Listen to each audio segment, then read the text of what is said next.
নমস্কার বন্ধুরা, মুনমুনের পাঁচফোড়নে সকলকেই স্বাগত।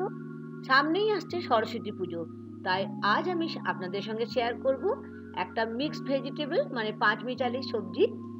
আর আমি এখানে পাঁচমিশালি সবজির মধ্যে ঝিঙে, বেগুন, আলু, লাল আলু, পটল আর কুমড়ো ব্যবহার করছি। এই সবজিগুলোকে প্রথমেই আমাদের যেটা করতে হবে, ধুয়ে পরিষ্কার করে দেখুন ঠিক এরকম বড় বড় টুকরো করে কেটে রেখেছি। আর কিছু মশলা ব্যবহার করছি, রান্না করতে করতে বলে দেবো। প্রথমেই আমি গ্যাস ওভেনটা জ্বালিয়ে বসিয়ে দিলাম একটা কড়াই, আর দিয়ে দিলাম সর্ষের তেল, তার সঙ্গে দিলাম হাফ চামচ জিরে, তার সাথে দিলাম হাফ চামচ মেথি, আর নিলাম হাফ চামচ মৌরি। আর এখন দিয়ে দিচ্ছি একটা শুকনো লঙ্কা, তার সাথে দিয়ে দিলাম 1 থেকে 2টো তেজপাতা। লো ফ্লেমে ভালো করে এই মশলাগুলোকে আমি একটা সুন্দর গন্ধটা পর্যন্ত ভেজে নিচ্ছি।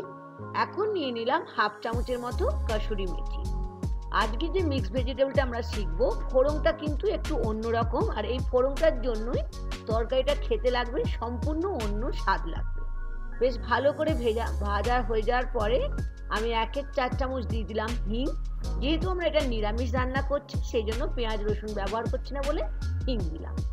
আলুটা আগের থেকেই ধুয়ে বড় বড় করে দেখুন ঠিক একটা মিডিয়াম সাইজের আলু এরকম কেটে রেখেছিলাম। নিয়েছিলাম 2টো পটল, তার সাথে পটলটাও দিয়ে দিলাম। পটল আর আলু দেওয়ার পরে আমি এখানে দিয়ে দিচ্ছি কাঁচা কুমড়ো। আমি এখানে খোসা শুদ্ধই রেখেছি, একটু বড় বড় করে অবশ্যই কাটতে হবে। এই সব কিছু দিয়ে ভালো করে একটু ভেজে নেওয়ার পরে আমি দিয়ে দিলাম রাঙা আলু বা সুইট পটেটো, যেটা আমাদের শীতকালে খুব ভালো আমাদের পাওয়া যায়।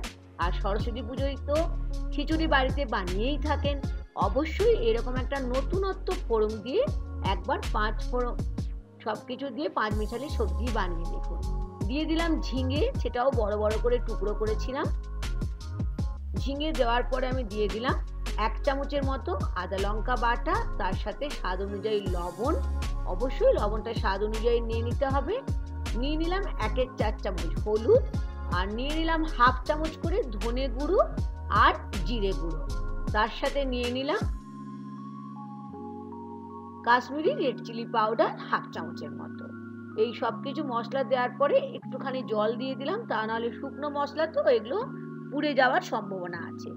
এখন মিডিয়াম ফ্লেমে সমস্ত কিছু শুকনো মশলা দিয়ে সবজিগুলোকে বেশ ভালো করে কষিয়ে নিতে হবে, কাঁচা গন্ধটা যতক্ষণ না চলে যায়। আর এখন নিয়ে নিচ্ছি 2 থেকে 3টে কাঁচা লঙ্কা। অবশ্যই এটা স্লিট করে নেবেন। বেশ ভালো করে 2 থেকে 3 মিনিট কষিয়ে নিলাম। এখন আমি এটাকে ঢাকা দিয়ে 2 থেকে 3 মিনিট লো ফ্লেমে রান্না করে নিলাম। ঢাকা খুলে ফেরত দিলাম 3 থেকে 4 মিনিট পরে। দেখেছেন সবজিগুলো আমার কিন্তু প্রায় শেষের দিকে সেদ্ধ হয়েই গেছে, তাই অল্প আমি এখানে জল মিশিয়ে নিলাম। এটা কিন্তু একদম মাখা মাখা হবে, যেটা আমরা রুটি পরোটা দিয়েও যেমন খেতে পারি, কিংবা খিচুড়ির সঙ্গে দারুণ লাগবে। এখন আমি অল্প লবণ নিয়ে নিলাম স্বাদ অনুযায়ী, আর তার সাথে নিয়ে নিচ্ছি অল্প চিনি। চিনিটা অবশ্যই দেবেন, কারণ নিরামিষ সবজিতে চিনি দিলে ব্যালেন্স হবে স্বাদটা। আর এখানে নিয়ে নিলাম ড্রাই ম্যাঙ্গো পাউডার বা আমচুর পাউডার, এইটা অবশ্যই দিতে লাগবে। এটা যদি দেন তাহলে কিন্তু রান্নাটার স্বাদ সম্পূর্ণ আলাদা হয়ে যাবে। যদি আপনাদের কাছে ড্রাই ম্যাঙ্গো পাউডার না থাকে, তাহলে আপনারা একদম শেষের দিকে হাফ চামচ লেবুর রসও দিয়ে দিতে পারেন। দেখলেন সবজিগুলো আমার কিন্তু সবই সেদ্ধ হয়ে গেছে, আলু তো দেখলেনই সেদ্ধ হয়ে গেছে।